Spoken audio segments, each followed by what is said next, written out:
Toi, tu penses que ça va être facile en Écosse? Bah bien sûr. Et pendant toute la durée du 6 Nations, Winamax devient notre sponsor pour les vidéos analyse de compos. Pour les nouveaux inscrits, t'as 10 € avec mon code PONEY10 à rentrer au moment où tu t'inscris. Et il y a également ton premier pari remboursé jusqu'à 100 € si jamais il est perdant. Attention les copains, les jeux d'argent c'est strictement interdit aux mineurs, vous le savez.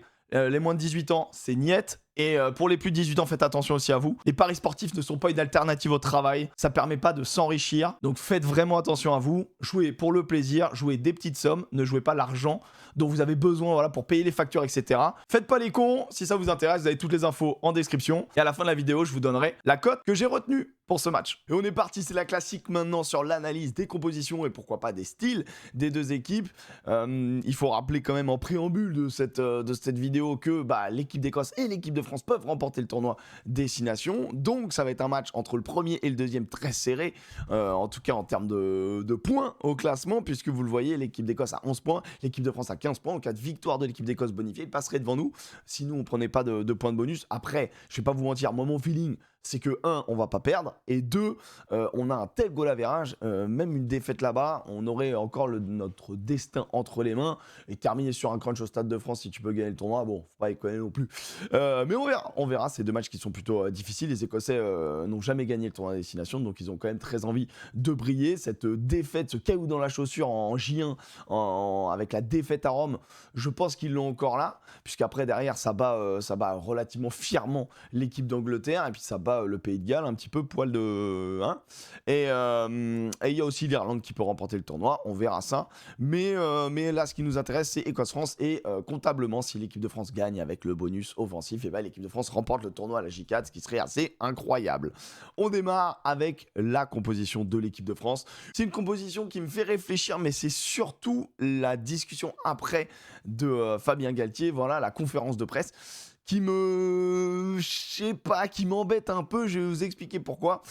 Gros Marchand, Aldeguerri, Olivon, Guillard, Cross, Jégou, Gelon, c'est le même 8 de départ que contre l'Irlande. Jalibert de retour, Dupont, il est là, Bielbiar et Moefana, deux porteurs, la paire de centre bordelaise, Atisogbe et Ramos, donc une équipe titulaire, même si j'aime pas trop qu'on dissocie équipe titulaire d'équipe remplaçante, parce que je pense que c'est vraiment un 23, et tu vas voir au niveau de l'Écosse, c'est vraiment un 23 pour le coup, réfléchi. Chez nous aussi, attention, ça veut pas dire que c'est pas réfléchi, mais on a Movaka sur le banc, on a Neti qui enchaîne, Demba Bamba qui fait son apparition, on se dit peut-être qu'il a fait des bons entraînements et tout, potentiellement oui, mais c'est pas la vraie raison. Thibaut Flamand, Emmanuel Meafou sont sur le banc, Lenny Nouchi, Baptiste Serin et Pierre-Louis Barassi. Alors une fois qu'on a dit ça, qu'est-ce qu'on dit?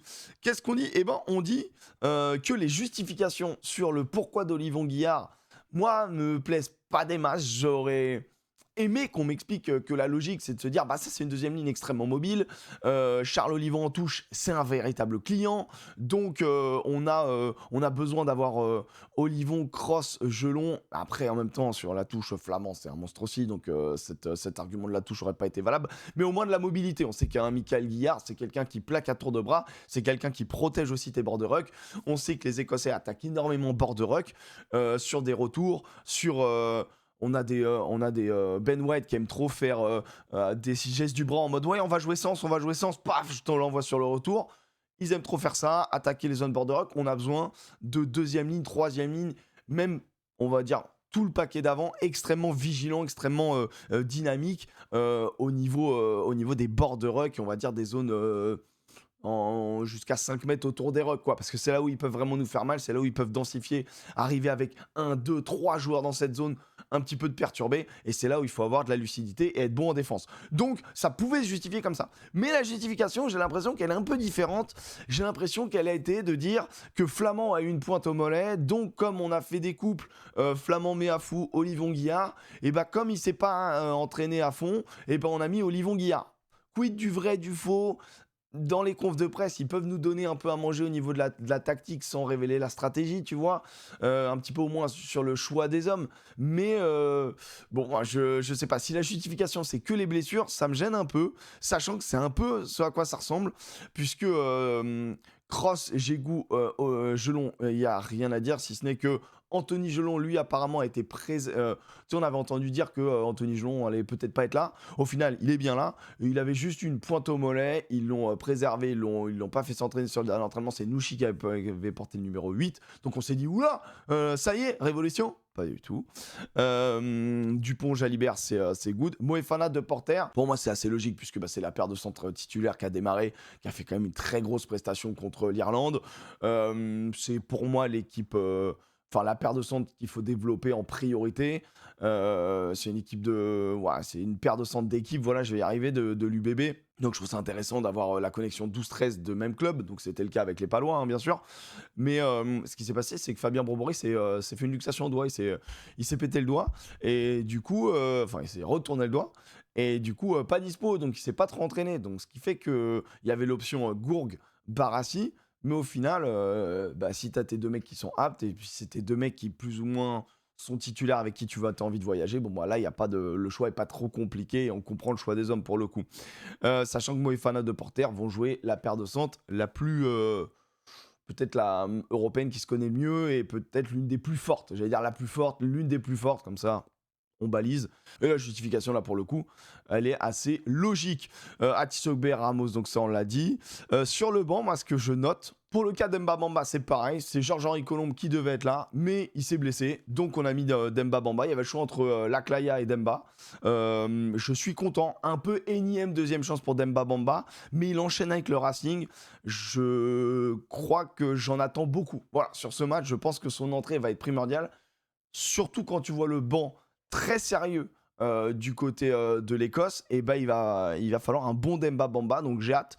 Rodrigue Netti aussi, il va avoir un sacré client en face, donc ça va être intéressant là, sur tout ce qui est à la fois mêlée et à la fois jeu courant, où on attend de nos piliers un petit peu de lucidité, un petit peu de beaucoup d'énergie, beaucoup de retour en jeu. Et du coup, un Demba Bamba, c'est intéressant. Et la dernière info, il y a deux autres infos, c'est au niveau des trois quarts. Baptiste Serin fait un bon 6-Nations. Il est prolongé à son poste de 22, donc c'est vraiment une bonne chose. Est-ce qu'il n'a pas rebattu les cartes? On fera un bilan à la fin du 6-Nations, mais je suis en train de me demander, est-ce que c'est pas lui le grand vainqueur pour le moment de ce 6-Nations? Puisque il est en train de taper à la porte, il est en train d'assurer, et il apporte un style un peu différent, plus dynamique, avec des dangers, on va dire, plus verticaux qu'horizontaux. Son petit rasant au pied, ses pénalités jouées vite, mettre beaucoup de rythme, alors qu'on est sur un Antoine Dupont qui est dans une gestion, qui est dans un ballon plus porté, bord de ruck, pour réduire, rassembler la défense en face, et annihiler la défense en face aussi. Donc c'est deux styles différents de neuf, et ça peut être très intéressant. Après, Nolan Le Garec pourrait très bien le faire. Max Lucu a un troisième style encore, je trouve, qui est beaucoup plus éjecteur. Donc Baptiste Serin, peut-être celui qui va sortir gagnant de ce 6-Nations. Et enfin, Pierre-Louis Barassi qui revient au poste de 23. C'est assez logique en termes d'expérience, même si j'aurais eu une préférence pour Calvin Gourg, mais c'est vrai que là, c'est un match qu'on doit gagner. Calvin Gourg, il doit quand même gagner en expérience aussi. Donc, quand tu as un Pierre-Louis Barassi qui est disponible, qui peut faire 12, 13, 14, c'est intéressant de le mettre sur le banc. Donc, c'est assez logique, ça, pour le coup. Il y aura une belle bataille sur ce numéro 23, parce que ça va être important d'avoir un remplaçant polyvalent derrière, et puis un remplaçant de très haut niveau qui pourrait être titulaire. Là, franchement, on a une équipe de France, elle est incroyable. Sur le papier, bien évidemment. Après, il faudra le voir dans le jeu. Mais quelle équipe de France. Franchement, je suis très content. Il y a de la variété. Je suis juste un peu déçu parce que je pensais qu'on faisait de l'adaptation intelligente, un peu au cas par cas, sur certaines zones, par rapport à notre adversaire. Non, j'ai l'impression que c'est aussi une forme d'adaptation. Attention, la gestion des hommes, des blessures, c'est bien évidemment l'un des points les plus importants pour un sélectionneur, mais surtout pour le rugby, qui est un sport accidentogène. Maintenant, j'aurais aimé un petit peu plus de justification à ce niveau-là, comme vous l'avez compris. On va regarder l'équipe d'Écosse, puis après on va faire le point sur les points forts, les points faibles de tout le monde. Et je trouve qu'on va avoir une très belle équipe d'Écosse, si ce n'est la plus belle équipe d'Écosse depuis le début du tournoi, puisque ce que j'ai l'impression qu'ils font depuis le début du 6-Nations, déjà au niveau du paquet d'avant, on va dire de la première ligne, un peu un coaching inversé, ou en tout cas un mi-inversé, tu vas comprendre. La petite surprise, c'est Darcy Rae. On pensait qu'il allait mettre plutôt Millard Mills, mais Darcy Rae, il a s'il va découvrir le 6 Nations d'ailleurs, j'avais vu ça dans ses statistiques, il va découvrir le 6 Nations. C'était numéro 3 lors de la tournée de novembre quand ils ont joué les USA, la Nouvelle-Zélande et l'Argentine, donc pas n'importe quel match. Il a tendance à jouer, on va dire, une trentaine de minutes. Maintenant, on va voir hein, avec l'équipe d'Écosse, puisque bah, en face, on a... je veux dire, sur le banc, on a Zander Fagerson qui est vraiment l'un des numéros 3 les plus forts au monde. En tout cas, on va dire au moins dans le jeu courant, si ce n'est la mêlée. Mais bon, la mêlée écossaise, vous allez voir, c'est pas la meilleure. Donc, difficile quand même de saluer un pilier droit quand t'as une mêlée qui se fait un peu rouler dessus par tout le monde. Mais Darcy Rae, première surprise. George Turner, alors que t'as Ashman. Et Pierre Schumann qui lui est vraiment fort. Mais Rory Sutherland aussi. Donc, ça va être vraiment intéressant, je trouve, qu'on a une belle composition de première ligne. En tout cas, une tentative de la part de Townsend, le sélectionneur, de trouver des solutions sur sa mêlée défaillante. La mêlée de l'Écosse étant la 5e mêlée de ce tournoi, si je ne dis pas de bêtises, la 6e mêlée de ce tournoi. Tant pour moi, c'est encore pire. C'est la 2e plus pénalisée, 8 pénalités, un coup franc concédé contre 3 pénalités gagnées, à titre de comparaison. Et tout ça sur 16 mêlées. La France, c'est 21 mêlées. On est pénalisé 5 fois, on concède 3 coups francs, donc peut mieux faire bien évidemment, hein. On n'est pas la mêlée la plus dominante sur du 6 Nations et du monde, et on récupère que 2 pénalités. Mais en tout cas, ouais, c'est un vrai point faible la mêlée au niveau de l'Écosse, et donc ils ont dû réfléchir à des solutions, et ça peut être ça. On a Gregor Brown qui rebascule, il était 6, qui rebascule en 4. On a Scott Cummings, du coup, qui bascule en 5. On a plutôt l'habitude de voir Gilchrist, mais Gilchrist, il est gardé, à mon avis, pour faire une entrée fracassante. En tout cas, il y a de l'expérience, en fait. Il y a un beau mix sur le banc, vous allez voir. Matt Fagerson, un des gros porteurs qui peut jouer 8, mais qui joue 6. Rory Darge, qui est le joueur à suivre devant de cette équipe d'Écosse, en tout cas le joueur qui réalise un énorme 6 Nations. Rory Darge, c'est pas compliqué, voilà, moi je l'avais noté dans mes joueurs à suivre, c'est le plus de turnover gagné pendant 6 Nations, 8, plus de 30 participations au ruck par match, il fait 2 grattages par match, et meilleur plaqueur de l'Écosse, 10 plaquages minimum par match. Donc c'est un poison, c'est vraiment le 3e bar type. Joueur très impressionnant, vice-capitaine de cette équipe. Et Jack Dempsey qui a ce rôle aussi de gros porteur, de numéro 8, qui doit gagner les collisions, qui doit gagner les mètres, puisqu'ils ont aussi une défaillance là-dessus. Le style de l'Écosse, c'est une équipe qui tient énormément le ballon, c'est une équipe qui accepte même de reculer avec la balle, c'est une équipe qui peut faire des phases jusqu'à 25 temps de jeu, mais c'est une équipe qui, du coup, pourquoi est-ce qu'elle multiplie les phases? Elle multiplie aussi les phases parce qu'elle n'avance pas, parce qu'elle ne gagne pas énormément les collisions. Quand tu mets en face une équipe de France qui est l'équipe qui fait le plus de plaquages dominants, donc le plus de plaquages qui te fait reculer l'adversaire, je mettrai un point sur avantage équipe de France, si notre défense ne se fait pas percer, bien évidemment. L'équipe d'Écosse, c'est l'équipe qui donc fait le plus d'actions. Une action, c'est une passe, un ruck, un offload, etc., etc. Le plus d'actions dans les 22 mètres adverses et le plus d'actions entre les 50 et les 22 adverses. Donc c'est une équipe qui vraiment multiplie les séquences. Normalement, quand tu multiplies les séquences, l'idée c'est de mettre en faute l'adversaire et récupérer au moins des pénalités ou faire des franchissements au bout d'un moment. Voilà, tu feintes la défense se fait avoir. Et après, tu crées un déséquilibre qui est inarrêtable. Le truc, c'est qu'ils n'arrivent vraiment pas à créer beaucoup de déséquilibres. Ils ont réussi contre les Anglais avec un jeu large. Hein. C'est surtout, eux, ils font voyager pas mal le ballon. Ils essayent vraiment on va vulgariser, mais concrètement, leur système passe par le 10. Donc, c'est un 9-10 avec la réflexion est faite autour du 9, autour du 10, les dépositaires du jeu. Et tu as un 3e dépositaire du jeu qui est souvent Sione Tuipulotu, le capitaine, qui est l'un des meilleurs 12 du monde, qui lui est plutôt un numéro 12 qui est capable de prendre justement cette ligne d'avantage, qui est physique, mais qui sait également, qui a des mains de fou. Un peu à la Jordi Barrett, tu vois, il est capable d'alterner totalement, il a vraiment développé son jeu. Ils ont un peu un 5/8e, ça serait mentir parce que c'est vraiment pas ça, mais c'est plutôt un mec qui vient péter la défense d'en face, mais il a les capacités vraiment d'alterner, de faire la passe supplémentaire, la petite pop passe là, juste la plus 1 sur Hugh Jones qui lui, arrive comme un avion en break, ou alors la passe dans le dos pour retrouver un Finn Russell. Donc vraiment, pour moi, les 3 dépositeurs du jeu, c'est 9, 10, 12.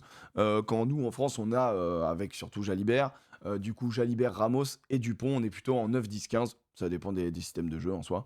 Et du coup, cette circulation passe beaucoup par le 10. et ensuite va chercher le 12. Pourquoi? Pour étirer. C'est vraiment une équipe qui te balade. On fait des 15 mètres, 15 mètres. On fait des 5 mètres, 5 mètres. Et ça a pas mal fonctionné contre les Anglais, notamment, où dès que ça a dépassé, on va dire, ça faisait un petit passage centre du terrain, tu te dis, bon, ils vont prendre le centre du terrain. Pas forcément. Pouf, ils vont aller chercher derrière ton 13, dans la zone un petit peu floue entre ton 13 et ton ailier. Et ils arrivent à générer beaucoup d'avancées avec ça, contre les Anglais en tout cas, contre l'équipe de France. Ça va être intéressant parce qu'il y a des séquences où on défend avec Jalibert en 13, donc c'est un joueur plutôt rapide, qui s'est bien amélioré au plaquage et qui a l'air d'aimer ça donc, maintenant, donc c'est assez incroyable. En tout cas, ça a bien bossé du côté de Bordeaux là-dessus. Et, et du coup, ça va être intéressant ce système de jeu. Mais en fait, moi, dès que j'analyse un peu le style, les aspects plutôt positifs des Écossais, je trouve que la France a une parade par aussi, bah voilà, soit un contre-système. En défense, on est bon, on concède le moins de pénalités, on est à moins de 6 pénalités par match ou moins de 5 pénalités par match, où on est à 4,75. Donc on a vraiment réglé ce problème-là. Alors après, bien sûr, les statistiques ne veulent pas tout dire, là il y aura la vérité d'un match, c'est évident. Mais là, on analyse avant le match, donc on peut avoir ce feeling-là. Il y a juste un point où je trouve que c'est globalement du 50-50 et la France a plutôt fait tomber la pièce en sa faveur. C'est le jeu en l'air. Le jeu en l'air, ils ont un autre joueur qui est vraiment fort et là on va s'occuper de la ligne arrière. Donc Ben White, numéro 9 très fort. Finn Russell, le numéro 10. J'ai lu des choses comme quoi apparemment il était il était surcoté, pardon. En fait c'était un flanc. D'accord, quand t'es le 10 des Lions, quand t'es le 10 des champions d'Angleterre, quand tu es capable à toi tout seul de devoir gérer une équipe de 20 000... Il y a 20 000 licenciés en Écosse. Hein. Le gars, il a quand même des résultats de fou avec cette Écosse, avec cette équipe, ouais, avec cette Écosse. Et il est dépositaire du jeu, donc non, c'est pas un flanc, non, c'est un top 10 monde. Et faut arrêter de dire n'importe quoi. Le mec est pas surcoté, le gars a juste à sa... Enfin, je pense qu'il est... Après, dites-moi dans les commentaires ce que vous en pensez. Moi, je trouve qu'il est juste noté à sa juste valeur, à savoir un numéro 10 qui a de plus en plus corrigé ses défauts de... Il y a des matchs où vraiment il passait à côté. Là, j'ai l'impression il a une vraie constance au niveau de sa lecture. Et de temps en temps, ouais, il va se faire une interception parce qu'il met du danger, parce qu'il met du parasite, parce qu'au bout d'un moment, il est dépositaire du jeu. Et en fait, il touche énormément de ballons. Et quand tu touches beaucoup de ballons, bah, tu vas faire des erreurs. C'est normal. C'est comme Antoine Dupont quand il porte, quand il est à l'origine d'énormément d'actions, et bah forcément il va avoir du déchet.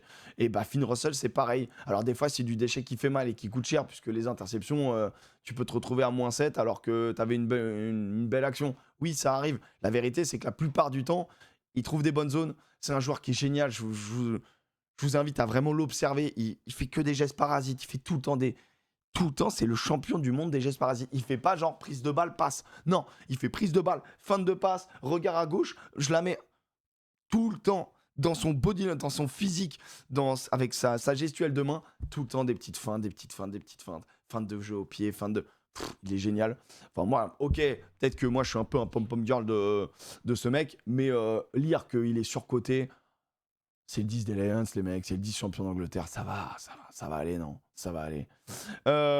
Sione Tupulotu, Hugh Jones, père de Sunday Lions aussi, donc ça veut quand même dire quelque chose. Le retour de Darcy Graham, tiens, putain, il est né, tiens, maybe last year. Darcy Graham, qui est un top ailier X-Factor, à chaque fois qu'il est rentré, il a fait des différences, pas mauvais dans les airs. Bien évidemment, il est pas... je sais pas comment dire, genre, pour moi c'est un top ailier, mais c'est un top ailier mondial, mais genre je le mets, je sais pas, top 20, top 15 dans les ailiers mondiaux, voilà, je le mets pas top 5, mais ça reste un top ailier qui est capable de faire beaucoup de différences, qui est très bas sur les appuis, beaucoup de vitesse, et qui arrive à jumper très haut. Blair Kinghorn, la tour de contrôle derrière, lui aussi qui a cette capacité, puisqu'il peut jouer 10, à organiser le jeu, sauf que je trouve qu'il le fait quand même moins bien que les autres. Mais du coup, à l'arrière, 1m95, on sait que sur le jeu en l'air, ça va être embêtant. Et le dernier que j'ai gardé, c'est Kyle Stein, qui pour moi est le joueur de cette équipe d'Écosse au niveau des trois quarts. Kyle Stein, qui est le mec qui a le... Je crois que c'est l'ailier qui a le plus de défenseurs battus, 16. Ouais, c'est bon, c'est ça. Et c'est celui qui a un des meilleurs pourcentages de réussite en l'air, de ballons récupérés en l'air. Donc derrière, on a LBB, on a Tisogbe aussi, on n'est pas loin, mais c'est l'un des meilleurs là-dessus. Donc vraiment, le jeu en l'air, ça va être très intéressant. Sachant que c'est une équipe qui fait essentiellement des box kicks, donc des coups de pied, des sortes de petites chandelles à vocation de pression derrière les regroupements, derrière les rucks. Essentiellement dans leur camp d'ailleurs. L'Écosse est une équipe qui tape le moins au pied. C'est l'équipe qui tape que quand elle est vraiment contrainte, obligée dans son camp. Mais une fois que l'Écosse passe, on va dire, les 45 mètres de son camp, c'est terminé. Tu vois, genre sur les 55 mètres qui restent, ça va très très très rarement jouer au pied, ou alors c'est pour faire une diagonale pour aller chercher son ailier et marquer quoi. Donc ouais, c'est une équipe qui joue pas au pied, mais quand elle joue au pied, eh ben, elle est au duel. Donc ça va être intéressant. Le banc, Ashman, Sutherland, Zander Fagerson, Gilchrist, Freddy Douglas, c'est un jeune qui était dans les U20 je crois l'année dernière. C'est un jeune qui te gratte les ballons, mais beaucoup d'énergie. Il fait des fautes quand même, mais c'est un bon jeune. Ça fait je pense que ça va leur faire du bien aussi de compléter un peu leur cheptel d'avant, parce que 20 000 licenciés en Écosse, voilà, à un moment donné, il faut trouver.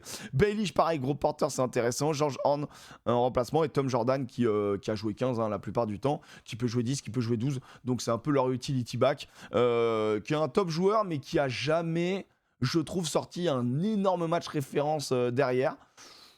Pas samedi, s'il te plaît. Voilà ce que je pense de ce match. Je vois beaucoup de choses positives pour l'équipe de France. La touche écossaise, c'est la 5e destination. La touche française, c'est la première. La réussite au pied pour Russell, 77%. Pour Ramos, 85%. Voilà, ils sont pas hyper doués sur la mêlée, hyper doués sur la touche. Maintenant, ils ont quand même des points forts. Ils tiennent le ballon, mais ils concèdent peu de turnover, alors que la France concède beaucoup de turnover, parce que nous, on est en prise de risque, on est en méga offload, on est en ballon de récup. Le truc, c'est que l'équipe de France arrive avec des statistiques assez monstrueuses, et si cette équipe de France arrive à imposer son jeu, je vois bien l'équipe de France vraiment l'emporter avec le bonus et remporter le tournoi à destination. Voilà, c'est mon feeling, c'est-à-dire qu'on va jouer une très belle équipe d'Écosse, mais l'équipe de France en face, ça doit impacter, ça doit faire mal. La composition de notre banc aussi, pardon, mais c'est génial aussi. Quand tu peux te permettre de faire entrer Movaka, Flamand, Méafou, Nouchi qui fait pas rire, un Serein, un Barassi. Je mets Bamba et Neti un petit peu un petit peu en dessous de l'impact incroyable du banc. Mais bordel, cette équipe de France, elle est fantastique. Le retour de Jalibert, j'espère qu'il est à 100% au niveau de son mollet. Mais s'il a 100% au niveau de son mollet, ça va entendre des cornemuses qui pleurent. Bon, voilà pour la preview de ce match. L'analyse, je pense que ils vont avoir le ballon, on va défendre et on va les piquer dès qu'on va pouvoir. Je suis assez curieux de savoir si on va essayer vraiment de récupérer le ballon, de le tenir un petit peu plus, ou si on va leur laisser, parce qu'on n'est pas obligé et que voilà, on va se partager en gros les séquences. Et sur le jeu au pied, je serais très curieux de les voir taper sur notre rideau arrière, sachant qu'ils tapent peu et que notre rideau arrière est le plus létal du 6 Nations, à savoir que on est à 9 essais marqués sur des ballons de récup, sur du jeu au pied. Donc bon, c'est compliqué, quoi. Donc je pense qu'ils vont essayer de garder le ballon. Et s'il y a un truc quand même qui est très bien au niveau de l'Écosse, c'est les sorties de camp, les sorties des 22. Ils jouent beaucoup à la main. Ils font ce qu'on appelle on va dire des ruptures de pattern, mais en gros, ils font on te met dans la tête qu'on va faire un petit point de fixation et puis on va mettre un box kick. Et ils font ça, mais ils font aussi on met un point de fixation, on va te faire non, on te fait pas un box kick, on va jouer sur les extérieurs et on va aller voir s'il n'y a pas des espaces. Et ils le tentent, c'est une équipe qui tente, c'est pour ça que c'est une équipe qu'on aime beaucoup, parce que c'est une équipe qui a du panache. Maintenant, le truc, c'est qu'ils sont obligés, parce qu'ils doivent rattraper un peu le niveau des autres, et donc ils sont obligés de surprendre, ils sont obligés de mettre de la vitesse. Ils ont fait un match vraiment moche contre l'Italie. Je pense que l'équipe de France est quand même au-dessus. Pour le tournoi, je crois pas que ce soit pour eux cette année. Voilà. Le petit conseil Paris, et puis on se retrouve samedi en viewing party. On se retrouve dès ce soir pour la viewing party d'Irlande-Pays de Galles, et on se retrouvera pour les autres matchs du 6 Nations ce week-end. Et dimanche, je diffuse les images sur ma chaîne Twitch de la demi-finale du REC. C'est un 6 Nations, mais en gros, c'est les nations européennes, on va dire de tiers 2, tiers 3. Il y a un excellent Espagne, Portugal. Voilà les copains, j'espère que ça t'a plu. Et maintenant, rendez-vous avec le Paris Win. C'est quoi le petit conseil? C'est quoi le petit conseil? Et pour finir, la cote que j'ai envie de vous proposer, bien c'est notre maestro, Mathieu Jalibert. J'ai vu une cote de 3. Pourquoi Mathieu Jalibert? Mathieu Jalibert est utilisé en position de 13, voilà, des fois en position de second attaquant, second manipulateur, vraiment sur les extérieurs. Là, on va chercher des brèches. Et je crois que Mathieu Jalibert, quand même, depuis le début, il nous a fait un essai contre l'Irlande, un essai contre le Pays de Galles. La cote de 3 est assez alléchante. Alors, bien évidemment, on ne s'enflamme pas. Le pari responsable, bien évidemment. On n'envoie pas du 200 balles parce qu'on se dit ah ouais c'est sûr. Non, moi je me suis planté. Donc on fait des petites mises juste pour pimenter le truc. On reste assez intelligent quand même. On reste solide sur les appuis. Voilà, tout ce que je vous demande.